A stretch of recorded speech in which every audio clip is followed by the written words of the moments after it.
कोई अपना नहीं कोई अपना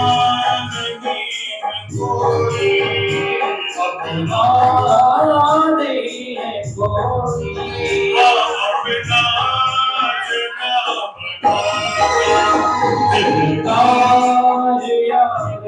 यारे गलियों में मेरे आ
सज्जनों, आज ब्रज की ब्रज गोपियों ने भगवान को बहुत ढूंढा, लेकिन भगवान नहीं मिले।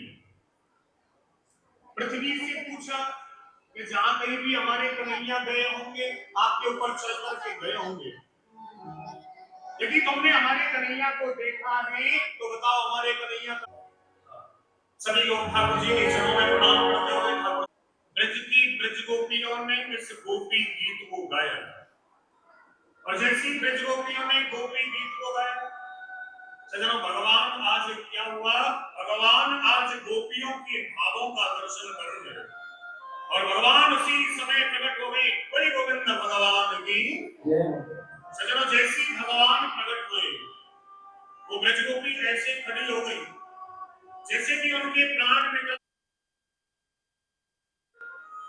एक ब्रज गोपी भगवान का हाथ सहलाने लगी, एक गोपी भगवान के चरण दबाने लगी, और एक गोपी तिरछी नजर से भगवान को देखने लगी कि मानो खा जाएगी क्या। भगवान ने कहा ऐसे क्यों देख रही हो। उस ब्रज गोपी ने कहा कि कन्हैया तुमने हमें कितना तड़पाया, बताइए तुम्हारे लिए अपने सास ससुर पति पुत्र सब कुछ छोड़ दिया, और सत्य कहती है आप हमसे नहीं मिलते तो इस ग्रह रूपी अग्नि में अपने शरीर को छोड़ देते, ये आपने अच्छा नहीं किया।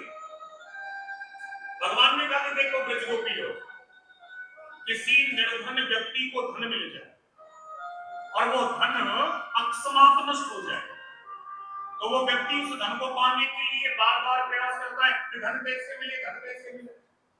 उसी प्रकार मैं जीवों के सामने प्रकट होता हूँ और अंतर ध्यान हो जाता हूँ, ताकि थोड़ा बहुत मन मुझ में लगा है तो वो व्यक्ति मुझे पाने का प्रयास करे और मैं मिल जाता हूँ। लेकिन ब्रजगोपियों प्रेम की बातें सब करते हैं, लेकिन सच्चा प्रेम क्या है ये मैंने तुम्हारे जीवन से सीखा।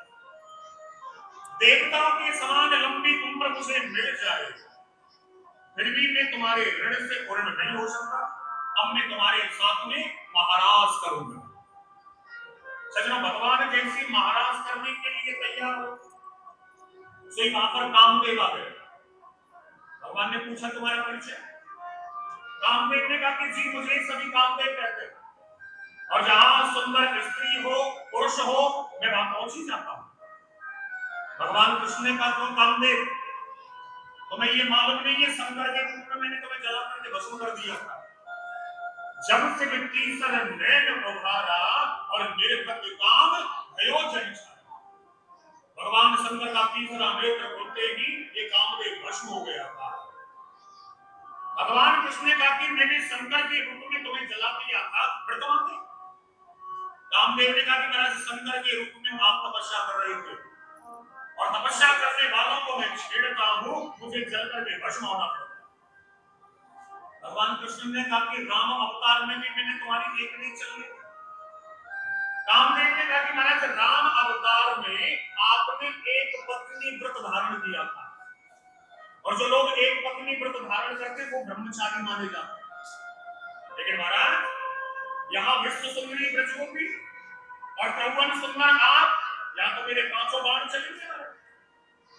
भगवान कृष्ण ने कहा कि कामदेव ये बताओ युद्ध कौन सा करोगे? पहले वाला युद्ध ब्रजगोपियों के साथ में महाराज करने का। सज्जनों, जब भगवान नृत्य करते हैं ये सारा संसार भगवान के साथ में नाचने लगता है। आज जैसे ही भगवान नृत्य करने लगे सज्जनों, पूरा ब्रह्मांड भगवान के साथ में नाचने लगा। सज्जनों, अब ठाकुर जी को आप भी नचाएंगे मेरे साथ में, क्योंकि भगवान ब्रजगोपियों के साथ में महाराज कर रहे हैं। तो जिन माताओं को नृत्य करना है वो वही खड़े होकर के करेंगे, ठीक है? अच्छा है यमुना किनारे कान्हा से अच्छा है, से अच्छा है,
यमुना किनारे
जय हो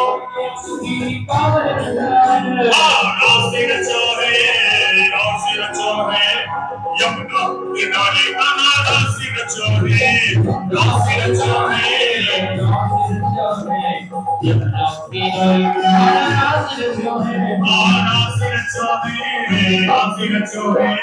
यमुना किनारे कमला सिर चोहे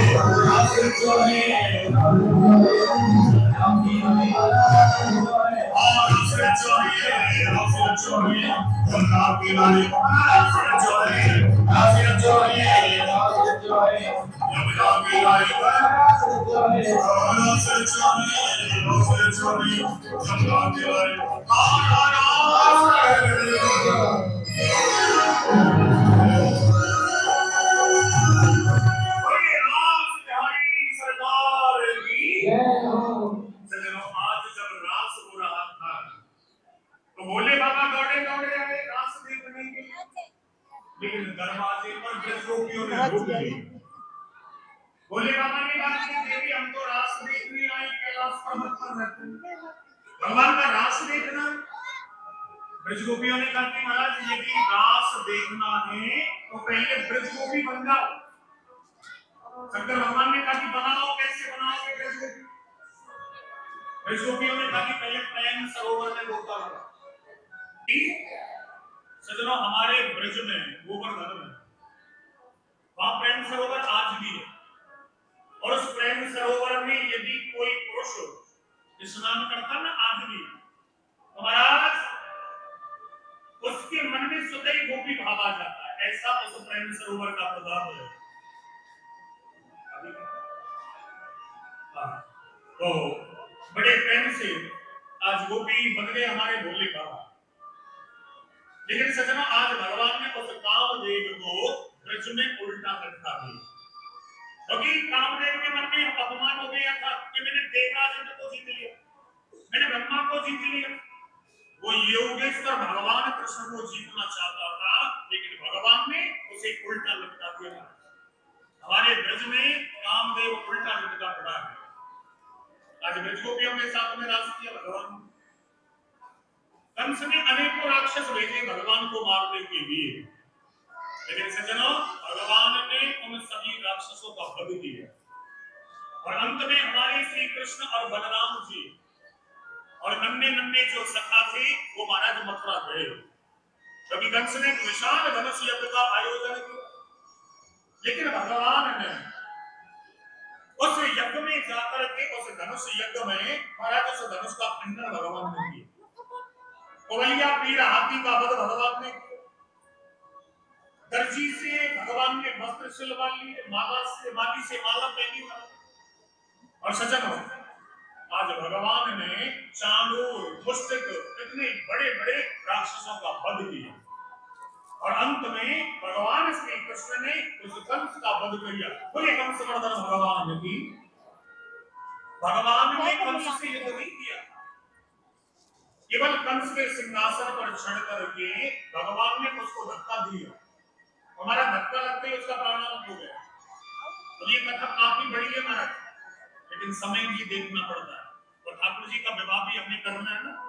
अभी वह कन्हैया की उंगली पकड़ करके चलता था, वो कन्हैया के गले से लिपट गए। उसने रोते हुए कहा कि कन्हैया हमसे कोई गलती हो गई भैया, तो हमारे साथ। कल आप लोग यहाँ सुनेंगे सुदामा जी का चरित्र। कल की कथा में सुदामा जी महाराज का प्रसंग होगा, और जो लोग सुदामा जी का चरित्र सुनते हैं उनके घर में कभी भी दरिद्रता निवास नहीं करती। ऐसा प्रभाव सुदामा चरित्र का। लेकिन भगवान का मन घर में नहीं लगता है। उन्हें तो केवल मैया यशोदा की याद आती है। महाराज वर्षों बीत गए, अपने उस वृंदावन को छोड़ेगा। आज मैया देवकी ने पहली बार अपने हाथों से भोजन कन्हैया के लिए बनाया। मैंने पहली बार अपने हाथों से कन्हैया के लिए भोजन बना करके ले। सजनों, जैसी मैया यशोदा कन्हैया के लिए माखन उस भोजन बना करके ले गई, और कन्हैया के कक्ष में जैसी ही देवकी ने प्रवेश किया, उसी समय देवकी को देख करके भगवान श्री कृष्ण को मैया यशोदा की याद आ गई, और भगवान श्री कृष्ण बड़ी जोर से रोने लगे। सजनों, जैसे ही भगवान रोए, देवकी मैया तो घबरा गई। अरे ये मेरे कन्हैया को क्या हुआ? मुझे देखते ही मेरा कन्हैया रोने कैसे लग गए? सजनों, देवकी ने भोजन की थाली अलग रख दी और दौड़ी दौड़ी वसुदेव जी के पास गया, क्योंकि देवकी मैया कन्हैया के स्वभाव से परिचित नहीं थी, क्योंकि गोदी में नहीं खिलाया। आज वसुदेव जी ने कहा कि देवी क्या बात है, किस लिए दौड़ रही हो? देवकी ने कहा कि महाराज पहली बार अपने हाथों से भोजन बना करके ले गई, लेकिन कन्हैया मुझे देखती रोने लग गए।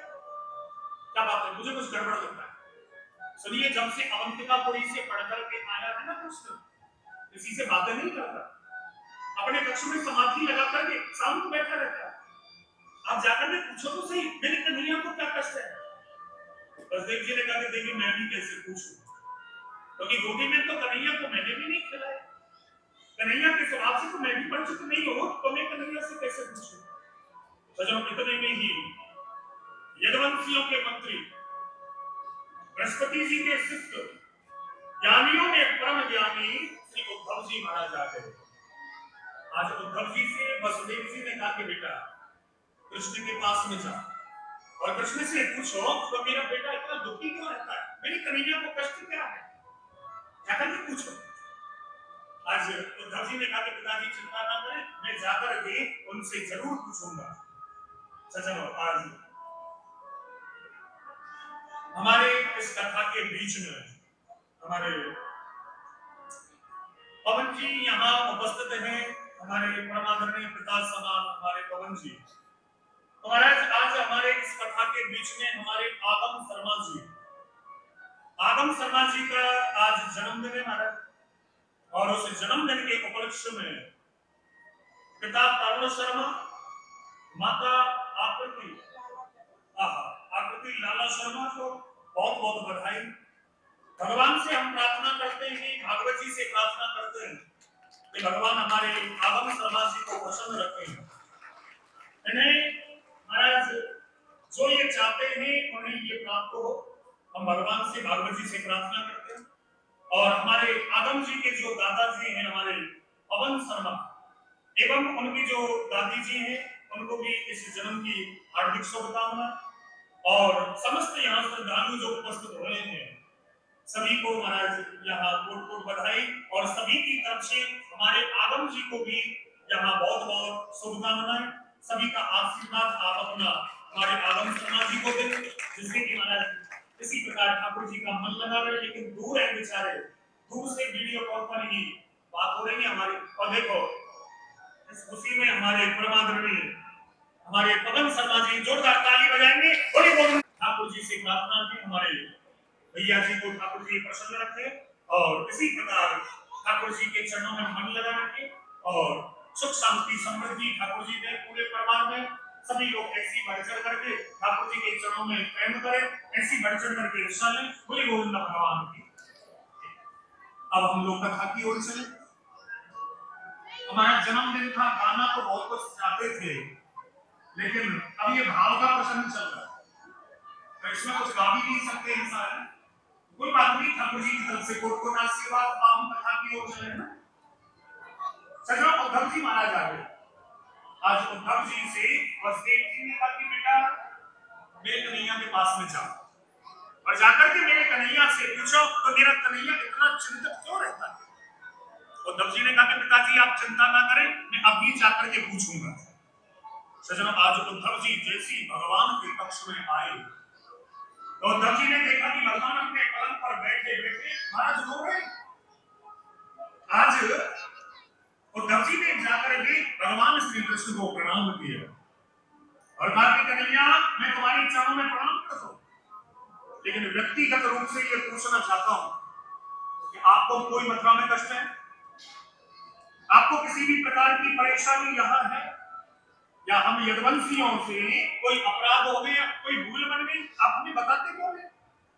सजनो भगवान श्री कृष्ण आज अपने मंच से उठे और उठ करके दौड़ करके आज मेरे कन्हैया उद्धव जी के गले से लिपट गए और गले से उद्धव मोहि ब्रज बिसरत नाही, हंस सुता को सुंदर कलरव और कुंदन की छाई, उद्धव मोहि ब्रज बिसरत नाही।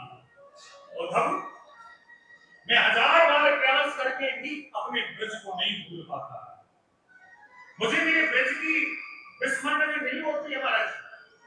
जब ही सुरत आवे वासुक की, जब मुझे मेरे ब्रज के सुख की स्मृति होती है तो मुझे लगता है कि मेरे प्राण सुरक्षित तो हैं। तो तब मैं रोता तो इसलिए क्योंकि मैंने निर्बल अंतकरण वाले ब्रजवासियों के साथ में इतना बड़ा धोखा किया।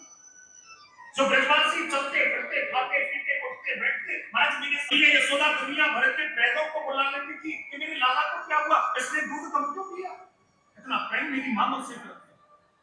और जब मैं जंगल में मुरली बजाता था वो हजारों गाय बछड़े पूंछ उठा करके दौड़े दौड़े मेरे पास में आते थे और जैसे मैं मुरली बजाना बंद कर देता था वो गाय बछड़े तिरछी नजर से मेरी ओर देखते थे कि मानो कि ये कहना चाहे कि कन्हैया मुरली बजाना बंद क्यों कर दिया और बजाओ ना, शायद ऐसा वो गाय और बछड़े कहना चाहते हैं। तो तब मुझे मेरे ब्रज की बहुत याद आती है। अच्छा कभी बात बता, जब मुझे मेरे ब्रजवासियों की मेरे ब्रज की मुझे याद आती है तो इसका मतलब ये कि वो लोग भी मेरी याद करते होंगे। यदि वो लोग मुझे याद नहीं करते तो मुझे उन लोगों की याद क्यों आती है। तो तब मेरा तुमसे निवेदन है, एक बार मेरे ब्रज में जाओ, मेरे वृंदावन में जाकर के मैया यशोदा पिता नंद को और समस्त सखियों को राधा रानी को मेरा समाचार सुनाओ। सजना आज उद्धव जी ने तिरछी नजर से ठाकुर जी को देखा और तब ने कहा कि वो हारे बात नहीं है, याद आ रही है पूर्ण ब्रह्म परमात्मा को ब्रज की और समाचार लेकर के जाऊं मैं। बृहस्पति का शिष्य में ज्ञानियों में परम ज्ञानी में जब वेदांती भाषा में अजहत लक्षण का निरूपण करूंगा वो ब्रजवासी को गंवार ब्रजवासी क्या समझेंगे मेरी भाषा को। भगवान ने मन में विचार किया कितना अभिमान, जिन ब्रज की ब्रज गोपियों ने पूर्ण ब्रह्म परमात्मा को उंगली पर नचा दिया, उनको उद्धव बालन समझता है।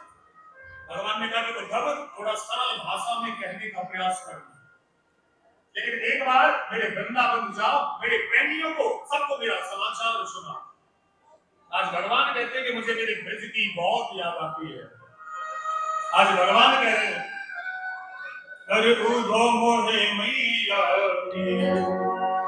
अपनी याद सताती है,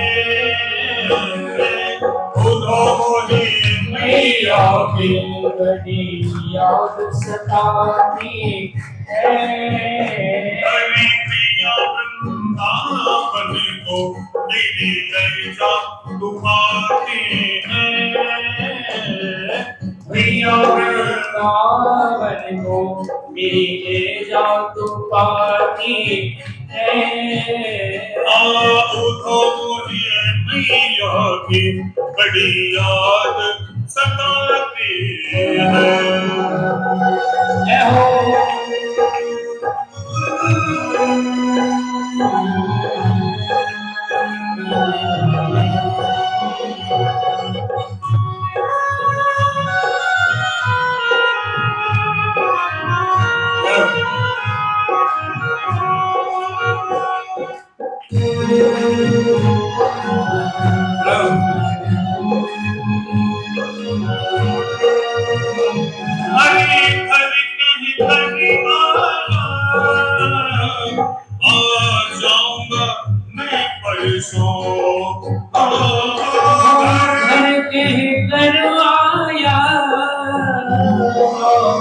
जाऊंगा मैं परसों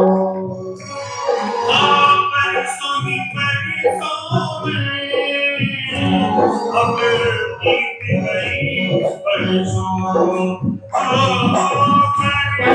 ही परसों में बीत गई परसों और मेरी वो शाम गया मेरी वो शाम गया आखिरी कल में रंभाती मोरे मैया की बड़ी याद सताती है। प्रिया वृंदावन को मेरे लैला उठाती है प्रिया वृंदावन को मेरी ले जा तू पाती।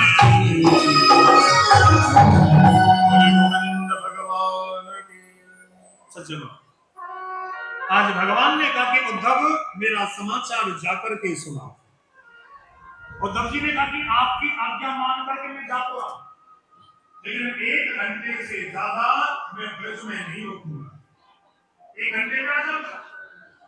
भगवान ने कहा कि ये तो समय बताएगा कि 1 घंटे में आओगे या 7 महीने में आओगे। जब तुम्हारे ज्ञान पर प्रेम का रंग चढ़ेगा सब कुछ भूल जाओगे। अभी तुमने ब्रज के महत्व को समझा नहीं है।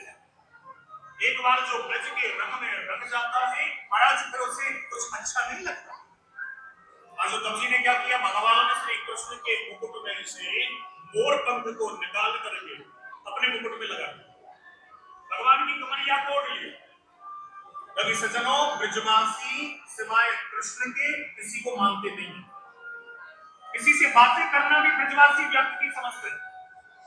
भगवान कृष्ण ने कहा कि मेरा परिधान पहन करके जाओ, और मेरा परिधान जब पहन करके जाओगे वो ब्रजवासी तुमसे बातें तो करना है। सज्जनों, आज उद्धव जी ने रथ सजाया है। प्रेम की नगरी वृंदावन, वात्सल्य की नगरी वृंदावन, जहां प्रेम का सागर बहता है, आज उद्धव जी वृंदावन के लिए चल दिए।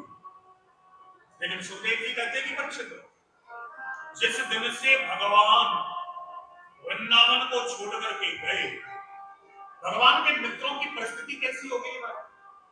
ये नन्हे नन्हे सखा छोटे छोटे बाल बाल सूर्य निकलते ही मथुरा वाले रास्ते पर बैठ जाते थे ना, और टकटकी लगा करके महाराज मथुरा की ओर देखते थे कि शायद कन्हैया आ रहा होगा, शायद लाला आज आ जाए, क्योंकि बोल करके गया था ना परसों आ जाऊंगा, और परसों के चक्कर में बरसों बीत गए, कन्हैया नहीं आए। सज्जनों, बेचारे सुबह बैठते थे और शाम हो जाती थी, लेकिन शाम तक कन्हैया नहीं आते थे तो बेचारे उदास हो जाते थे, और उदास होकर के घर को जाते थे। मैया यशोदा से कहते कि मैया यशोदा, तेरा कन्हैया बड़ा कठोर है, आज भी नहीं आया। सज्जनों, रात में सोते नहीं थे ब्रजवासी। नींद किसकी आंखों में? महाराज केवल एक ही अभिलाषा है कि हम अपने कन्हैया का दर्शन कैसे करें। कब जल्दी से दिन निकले, कब सूरज निकले, कब मथुरा वाले रास्ते पर पहुंचे, शायद कन्हैया कल्ला है। सज्जनों, आज वो ब्रजवासी कुछ दिन के बाद आज भी मथुरा वाले रास्ते पर बैठे थे और टकटकी लगा करके देख रहे थे शायद कन्हैया आ रहा होगा। लेकिन लेकिन सज्जनों आज उन ब्रजवासियों को एक रथ आता हुआ दिखाई दिया। रथ की ध्वजा चमकी, रथ के पहियों से उड़ने वाली धूल चमकी, और जैसे ही ब्रजवासियों ने रथ को देखा, आया सभी उछलने लगे, अरे हमारा कन्हैया आ गया, हमारा लाला आ गया। एक सखा ने कहा मुझे तो पहले ही मालूम था, अरे वो हमारे बिना रह ही नहीं सकता है। जब हमें उसकी याद आती है तो उससे हमारी याद नहीं आती हो। सज्जनों जितने भी ब्रजवासी बच्चे थे वो सभी ब्रजवासी दौड़ पड़े भगवान से मिलने। लेकिन सज्जनों जो भगवान की उंगली पकड़ करके नन्हा सा सखा चलता था, उस सखा ने क्या किया, वो सखा झाड़ी के पीछे जाकर के छुप गया। सखाओं ने कहा अरे कन्हैया आया है, चल कर के तुझे मिलना नहीं है। सज्जनों उस नन्हे से सखा ने कहा आने दो कन्हैया को। कन्हैया जब आकर के मेरे चरण पकड़ेगा, मेरे हाथ जोड़ करके मुझसे क्षमा मांगेगा, मुझसे कहेगा कि भैया गलती हो गई, और मैं कन्हैया से कहूंगा कि तू परसों की कहकर के परसों में है। जब अपने कान पकड़ करके मुझसे क्षमा मांगेगा तब उससे बात करूंगा, नहीं तो 2-4 दिन में उससे बात भी नहीं करने वाला। सज्जनों वो नन्हा सा सखा झाड़ी में छुप करके बैठ गया। लेकिन जब ब्रजवासी दौड़ने लगे रथ की तरफ, तो सज्जनों जो झाड़ी में बैठा हुआ था ना, वो झाड़ी से निकला, और झाड़ी से निकल करके सबसे आगे रथ के पास में पहुंचे। सखाओं ने कहा कि तू ये कह रहा था कि मैं कन्हैया से उठ के बैठ जाऊंगा, और तू तो सबसे आगे आ गया। तो नन्हे से सखा ने कहा कि रुकूंगा तो बाद में, पहले कन्हैया को गले तो लगा लूं, कन्हैया से मिल करके अपने हृदय की बात तो कह लो, रुक तो मैं बाद में भी जाऊंगा। सज्जनों आज ब्रजवासियों ने उस रथ को चारों ओर से घेर लिया, लेकिन रथ में किसी और को बैठे हुए देखा। ब्रजवासियों ने कहा कि भैया जय श्री कृष्ण, उद्धव जी ने कहा जय श्री कृष्ण। सज्जनों आज उद्धव जी ने कहा कि मैं मथुरा से आया, मुझे भैया यशोदा से मिलना है, कृष्ण ने ही मुझे भेजा है। सज्जनों 2 मिनट के लिए ब्रजवासी मौन हो गए। ब्रजवासियों ने कहा कि बाहरे वाह कन्हैया, वर्षों के बाद में तुझे हमारी याद आई है तो मित्र को भेजा है, तो नहीं है। उद्धव ने कहा कि आप गलत ना समझे, श्री कृष्ण को तुम्हारी बहुत याद आती है, इसलिए समाचार लेकर के मुझे भेजा है। मुझे मैया यशोदा से मिलना है, उनके दर्शन करने, उनका महल वहां है।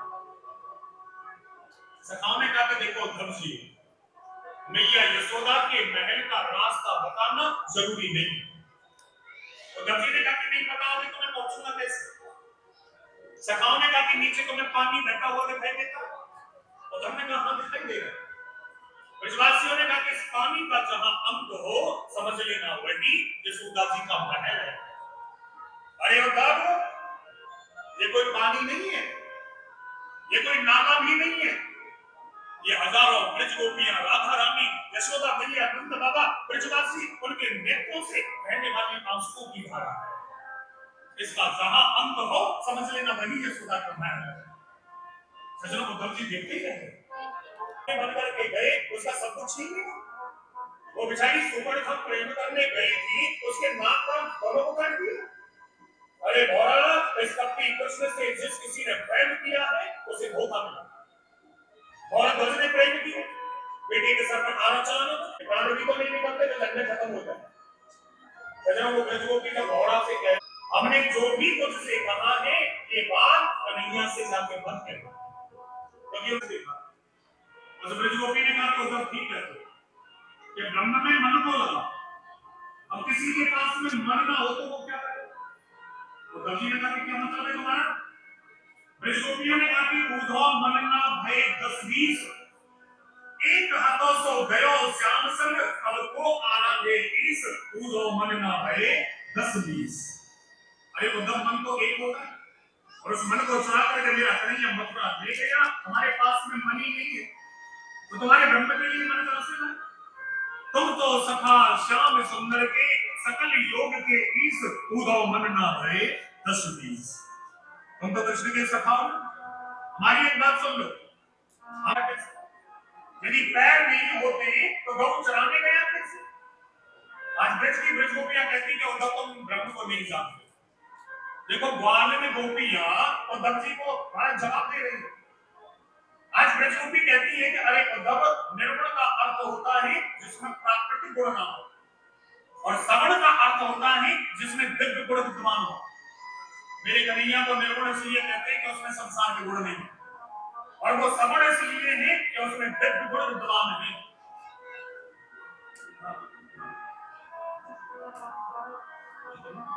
आज बेचौकियां कहती हैं कि उद्धव जी, जब सब कुछ ब्रह्म है, तुम भी ब्रह्म हो, हम भी ब्रह्म है, को सजाएंगे ताली बजा करके, फिर सुंदर झांकी हम लोगों के बीच में आएगी, यहाँ पे कन्यादान भी होगा। तो आइए सभी लोग ताली बजा करके बड़े प्रेम से हमारे ठाकुर जी को सजाएंगे। सभी लोग प्रेम से गाएं। हर कोई प्यार से, हर कोई प्यार से मेरे शाम को सजाए, गजब हो जाएगा, गजब हो जाएगा, गजब हो जाएगा।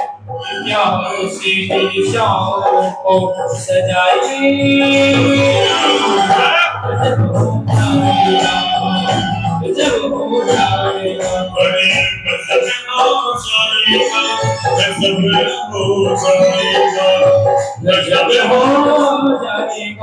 गजब हो जाएगा, गजब हो जाएगा। प्यार से मेरी शाम को सजाए,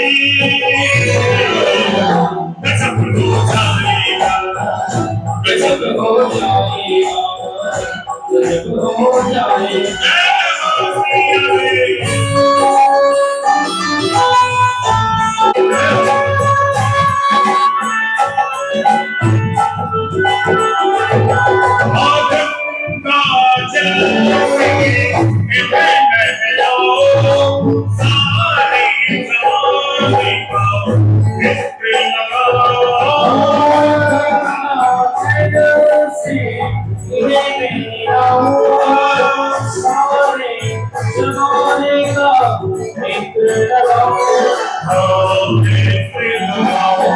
कोई रंग बसंती चुमा जो पहना दे, गजब हो जाएगा, गजब हो जाएगा, गजब हो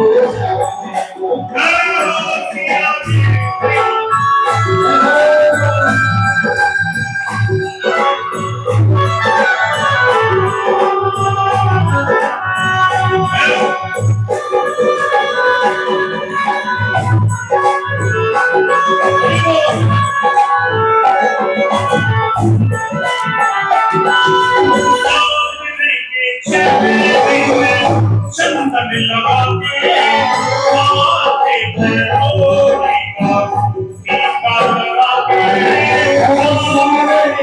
चेहरे में चंदन लगा के, माथे में रौलिका टीका लगा के, टीका लगा के, टीका लगा के, आई डोंट यू दिखा दे,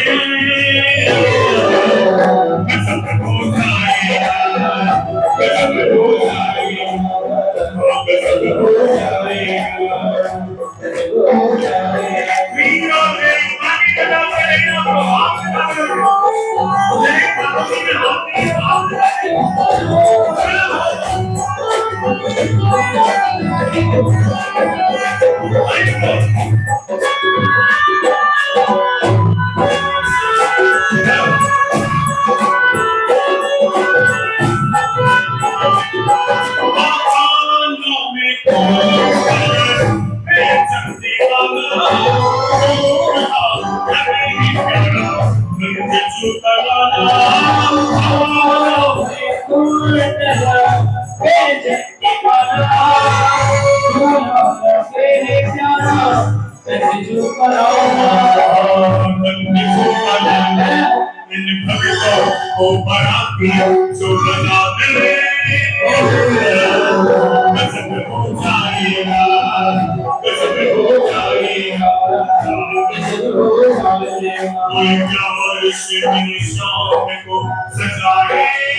ठाकुर जी हमारे बीच में पधार रहे हैं। कल की सूचना में आप लोगों को बता दूं, कल जो यहाँ कथा होगी वो कल विश्राम दिवस है ठाकुर जी की कथा। कल आप लोग कथा सुनेंगे। जिन माताओं की कथा एक दो दिन की छूट गई हो, किसी कारणवश माता बहने ना आई हो, भाई लोग ना आ पाए हो, तो कल अंतिम दिन वो लोग जरूर आए। जिनकी कथा छूट गई है उसका फल आपको कल ही मिल जाएगा। जिनकी रह गई है कथा, और जो लोग आ रहे हैं उन्हें तो आना ही है। और दूसरी बात, सुदामा जी महाराज हमारे बीच में कल आएंगे, और सुदामा जी अपने बचपन के मित्र से मिलने जाते द्वारका, तो चावल लेकर के जाते। जिनकी इच्छा हो वो लाएंगे, किसी से जबरदस्ती नहीं है, नहीं इच्छा होगी तो नहीं लाएंगे। हाँ, तो ठाकुर जी चावलों का भोग लगाते हैं ना। हाँ, तो चावल का भोग कल हमारे ठाकुर जी लगाएंगे, जिनकी इच्छा हो वो लेकर के आएंगे। और जब कथा का विश्राम होगा तो विदाई समारोह होगी। तो विदाई समारोह में सबको सम्मिलित होना हमारे जी। वाह, हम लोगों के बीच में ठाकुर जी के विवाह में यहाँ सम्मिलित हुए हैं श्रीमान चाणक्य पंडित जी, कांग्रेस नेता है महाराज, पौत्र स्वर्गीय श्री चिरंजीव लाल शर्मा, ये क्या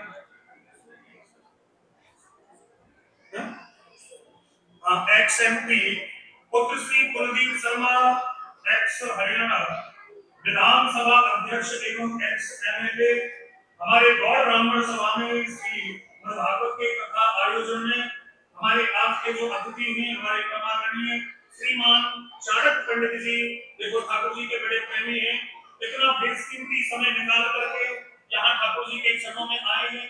देखो ठाकुर जी को महाराज अपने दरबार में बुलाई लेते हैं, तो बहुत बहुत धन्यवाद हमारे पंडित जी का। बड़ा सुंदर नाम चाणक्य पंडित जी, ताली बजा करके उनका सम्मान करेंगे। हमारे जो मुख्य अतिथि हैं हम लोगों के बीच में बता रहे थे, ठाकुर जी से प्रार्थना है भगवान ऐसे श्रद्धालुओं को प्रसन्न रखें। और आप यहाँ मंच पर आएंगे, मेरा निवेदन है पूजन करेंगे भागवत जी का, आप मंच पर पधारेंगे थोड़ी देर के लिए, अपने कदमों से भागवत जी का पूजन करेंगे। और समस्त गौड़ ब्राह्मण गौड़ धर्मशाला आपका स्वागत करते हैं महाराज। तो आप ठाकुर जी के चरणों में आएंगे, मंच पर ऊपर आएंगे, थोड़ा बहुत महाराज समय भी लगता है, 10-5 मिनट कोई बात नहीं है ना, 1-2 दिन का समय है। तो आएंगे हमारे परमादरणीय हमारे पंडित जी महाराज पूजा करेंगे ठाकुर जी का, भागवत जी का। बड़े भाग्यशालियों को ये सब मिलता है महाराज। तो हमारे परमादरणीय बधाई सभी ठाकुर जी, वाह जी वाह, हमारे परमादरणीय ठाकुर जी के चरणों में यहाँ पूजन कर रहे हैं। और बड़ा ही भाव इनका ठाकुर जी के प्रति, ठाकुर जी ऐसे श्रद्धालुओं को प्रसन्न रखे।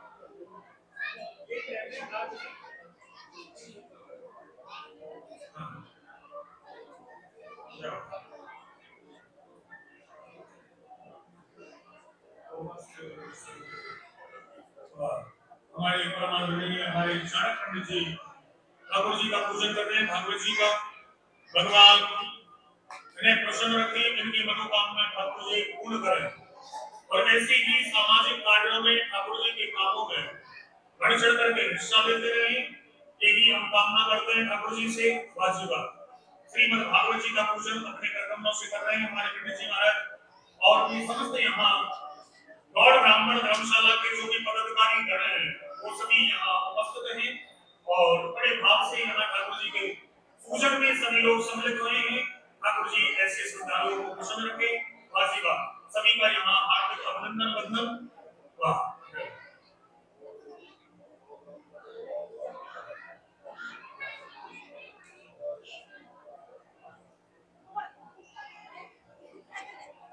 वाजिबात, ठाकुर जी प्रसन्न रखें हमारे परमादरणीय। और आपका बहुत बहुत स्वागत ठाकुर जी की तरफ से। वाजिबात, बोलिए गोविंद भगवान की, श्री राधा वल्लभ लाल की, श्री द्वारकाधीश भगवान की। वाजिबात हमारे परमादरणीय पंडित जी यहाँ पर हरे इतना समय निकाल करके प्रार्थना है, थोड़ी देर बैठेंगे ठाकुर जी के चरणों में। हाँ, सभी लोग यहाँ हमारे विद्युत समाज महाराज लगे हुए ब्राह्मण देवता, और एक बार जोर से जयकारा लगाएंगे, बोलिए द्वारकाधीश भगवान की, श्री महारानी की। देखो ठाकुर जी की जाति हम लोगों के बीच में आ रही है और बड़े प्रेम से हम लोग यहाँ दर्शन करेंगे। वाजिबा पधारेंगे ठाकुर जी और माला लेकर के ठाकुर जी के हाथ में देंगे। रुक्मणी जी जब माला पहनाए या ठाकुर जी रुक्मणी जी को माला पहनाए तो सभी लोग ताली बजा करके बड़े जोर से यहाँ स्वागत करेंगे। हाँ, सभी लोग पहले खड़े हो जाएंगे हमारे ठाकुर जी। खड़े कर देंगे ठाकुर जी को। आप यहाँ दो लोग आ जाए, माता बहने यहाँ पास में खड़ी हो जाए। माला दे देंगे ठाकुर जी के हाथ में। हाँ, ठाकुर जी के हाथ में आप लोग ताली बजा करके सम्मान करेंगे। बोलिए श्री गोवर्धननाथ की, श्री द्वारकानाथ की, श्री रुक्मिणी महारानी की। और अब हमारे ठाकुर जी पहनाएंगे रुक्मिणी जी को माला। सभी लोग ताली बजा करके सम्मान करेंगे। मंगलम भगवान विष्णु मंगलम गरुड़ध्वजा मंगलम पुंडरीकाक्ष मंगलायतनो हरिः। द्वारकाधीश भगवान की जय हो, श्री रुक्मिणी महारानी की जय हो।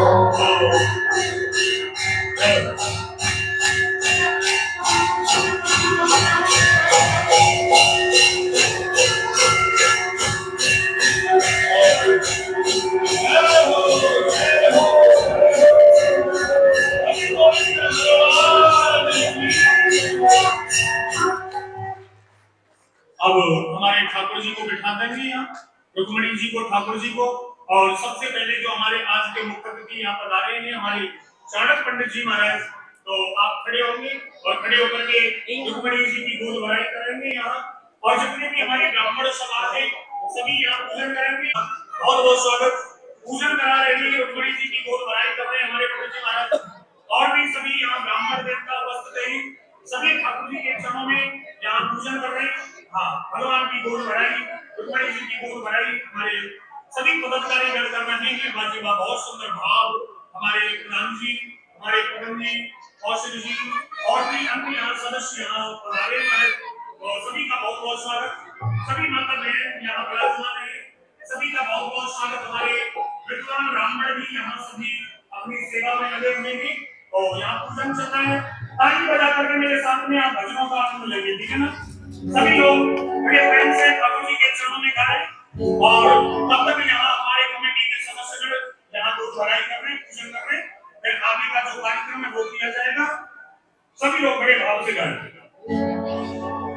तेरा किसने किया श्रृंगार सामने, तेरा किसने किया श्रृंगार सामने, तेरा किसने किया श्रृंगार सामने, तेरा किसने किया श्रृंगार सामने, तेरा किसने किया श्रृंगार सामने। आगे उड़ान सारे दिलदार सारे, आगे उड़ान सारे दिलदार सारे, आगे उड़ान सारे दिलदार सारे, आगे उड़ान सारे दिलदार सारे। आगे किसने किया श्रृंगार सामने, तेरा किसने किया श्रृंगार सामने। आगे बड़े भाव से कहो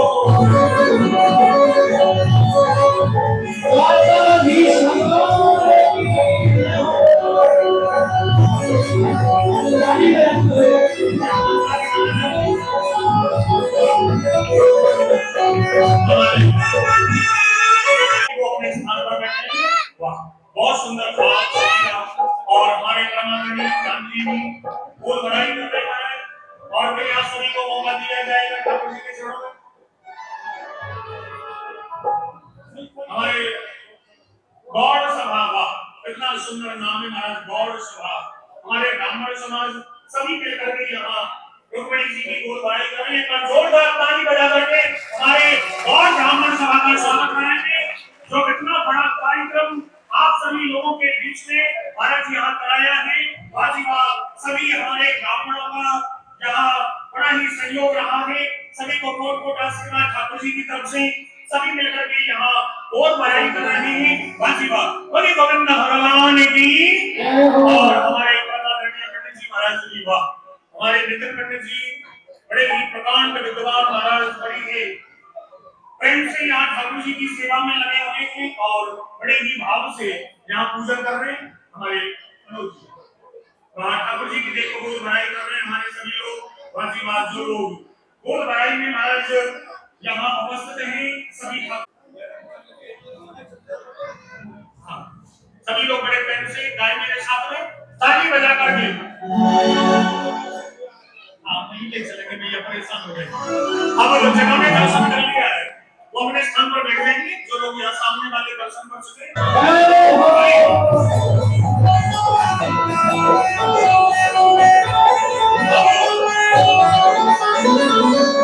हमारे ठाकुर जी आप लोगों के बीच में आ रहे हैं, रास्ता दे देंगे आपके चलने के लिए और जो भी अपना दान है वो ठाकुर जी के चरणों में चढ़ा देंगे नहीं।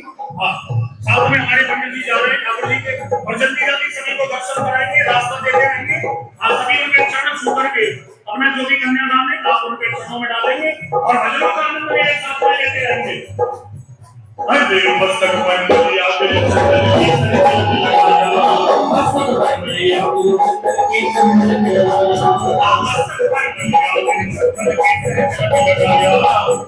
पर लिया मेरे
चरण की सुंदर हार बनाया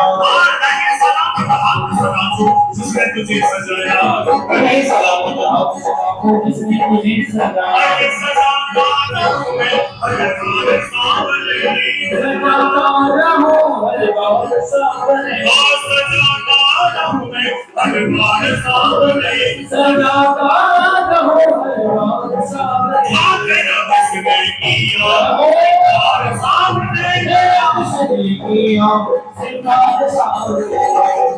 मेरा निवेदन है माताओं से खड़े रहो। आप ही के पास में आ जाएंगे, खड़े नहीं होंगे, व्यवस्था खराब नहीं करेंगे, व्यवस्था आपकी है। हाँ, 10-5 मिनट थोड़ा लग सकता है। शांति से भजनों का आनंद लें। अगला किसने किया श्रृंगार सावरे, तेरा किसने किया श्रृंगार सावरे।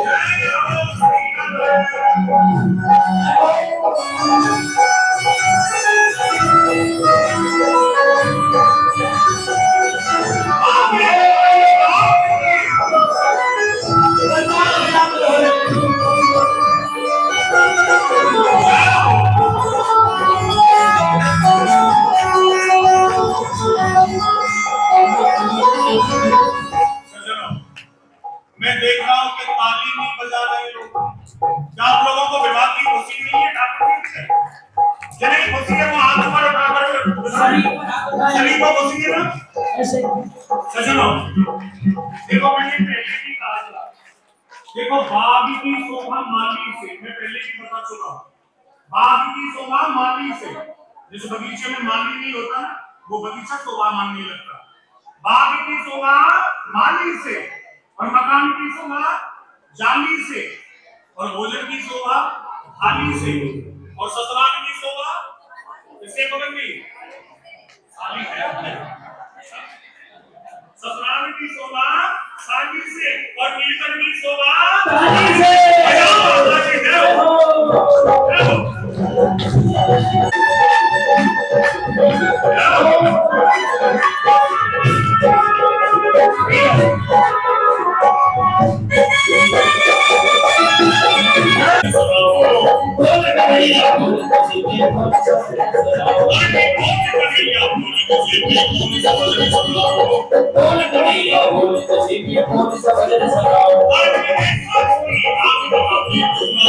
ऐसा कोई नाम बता दे तू नाचे में गो नचाता रहो हर सारे सामने नचाता रहो हर सामने नचाता रहो हर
हम लोग धीरे धीरे पार्टी की तैयारी कर रहे हैं।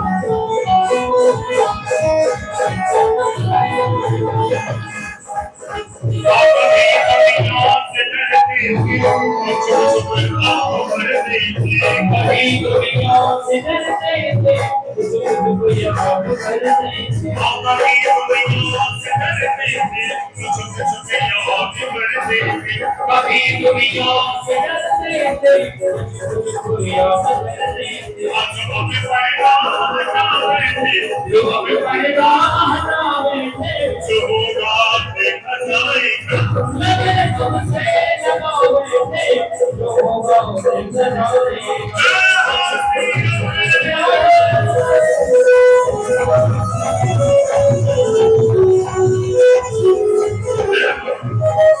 कभी चार भाग दिया हमें बदनाम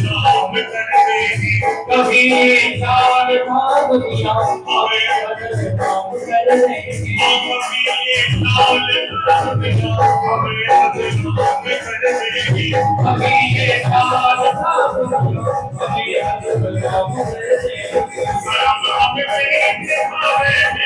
बदनाम कर देगी जो होगा देखा जाएगा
अरे भक्त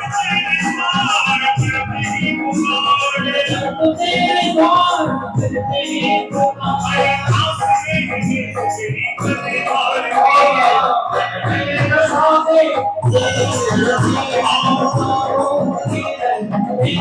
प्रचोदया। हरि ओम महालक्ष्मी विद्महे विष्णुपत्नी धीमहि तन्नो लक्ष्मी प्रचोदयात्। श्री विद्याकारवलजं भगवानिलागे प्रणयागजातकरवीरसानमस्मै बिल्वा प्रभार तुलसी धर्मञ्जनेवै त्वां पूजयामि जगदीश्वरमे प्रसीदा। नानासुगन्धि पुष्पाणि यथाकालो भवानि जे पुष्पाञ्जलि मया दत्तं ध्यानं परमेश्वर मंत्र पुष्पाञ्जलि समर्पयामि प्राणसोत्तमानि नमः। महापुराण वीर